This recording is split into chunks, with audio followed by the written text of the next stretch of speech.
चाहे भाजपा अगर कल तो संबित पात्रा को चीफ इलेक्शन कमिश्नर बना सकती है। इस बिल के माध्यम से भाजपा डेमोक्रेसी को हाईजैक करना चाहती है। निष्पक्ष चयन ही होना जरूरी नहीं है, निष्पक्ष चयन जनता को नजर आना भी जरूरी है।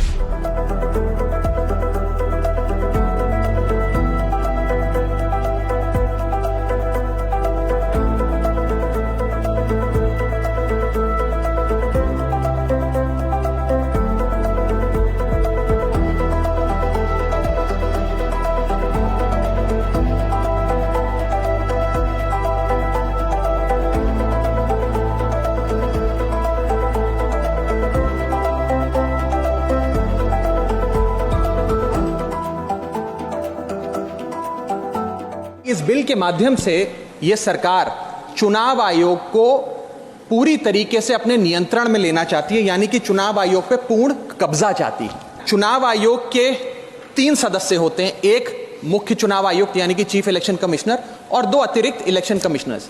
इनकी चयन और नियुक्ति इस बिल के माध्यम से पूरी तरीके से सरकार के हाथों में आ जाएगी और वे जिसको चाहें, चाहे वो पार्टी का शख्स हो, यस मैन हो, पार्टी मैन हो, जिस मर्जी को चाहें वे चुनाव आयुक्त बना सकते हैं। यह सरकार इस बिल के माध्यम से एक प्रकार से सुप्रीम कोर्ट को खुली चुनौती दे रही है कि आपको जो फैसला देना है दीजिए, अगर हमें पसंद नहीं आएगा हम बिल लाकर उस फैसले को पलट देंगे। मैं सरकार को याद कराना चाहूंगा कि समय समय पर इलेक्टोरल रिफॉर्म्स के लिए इस देश में कमेटियां बनी और अधिकांश कमेटियों ने यह फैसला दिया, यह रिपोर्ट दी, यह सजेशन दिया कि समिति के भीतर चीफ जस्टिस ऑफ इंडिया यानी कि इस देश की न्यायमूर्ति को जरूर होना चाहिए। चाहे वो तारकुंडे कमेटी हो, दिनेश गोस्वामी कमेटी हो, वोरा कमेटी हो, इंद्रजीत गुप्ता कमेटी हो, जीवन रेड्डी कमेटी हो या फिर इसी सरकार की लॉ कमीशन की रिपोर्ट हो। सुप्रीम कोर्ट ने कहा 3 मेंबरी समिति होगी जो तय करेगी कि चुनाव आयोग में कौन कौन बैठेगा, प्रधानमंत्री, लीडर ऑफ ऑपोजिशन और चीफ जस्टिस ऑफ इंडिया।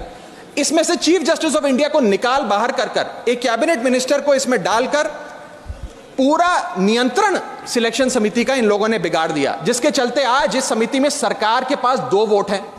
2:1 से सारे फैसले मेजॉरिटी से सरकार ले सकती है और यह एक ऐसी व्यवस्था बनाता है कि एक पार्टी मैन, एक यस मैन चुनाव आयुक्त बन सकता है। वो दिन भी दूर नहीं कि चाहे भाजपा अगर कल तो संबित पात्रा को चीफ इलेक्शन कमिश्नर बना सकती है मैडम, और 2:1 के रेशियो से संबित पात्रा देश के चीफ इलेक्शन कमिश्नर बन सकते हैं। आप सोचिए कि ये कितना खतरनाक होगा अगर वो चीफ इलेक्शन कमिश्नर बन गए। 3 मेंबरी समिति है जिसमें माननीय प्रधानमंत्री जी हैं, मान लेते हैं हमारे सदन के लीडर ऑफ ऑपोजिशन मल्लिकार्जुन खड़गे जी उसके सदस्य हैं और 3rd मेंबर अर्जुन मेघवाल जी कानून मंत्री यहां बैठे हैं, वो हैं।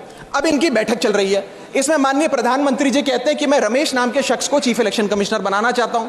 खड़गे साहब कहते हैं कि मैं रमेश को नहीं, सुरेश को चीफ इलेक्शन कमिश्नर बनाना चाहता हूं। क्या अर्जुन मेघवाल जी जो इसी सरकार के कानून मंत्री हैं वो प्रधानमंत्री जी को ये कह सकते हैं कि नहीं नहीं नहीं प्रधानमंत्री जी, रमेश ठीक नहीं है, खड़गे साहब ने जिसको नॉमिनेट किया है सुरेश, मैं भी उसी के हक में वोट देता हूं, उसका चयन हो, वो चीफ इलेक्शन कमिश्नर बने? ये तो हो ही नहीं सकता। तो जो सरकार चाहेगी वही होगा।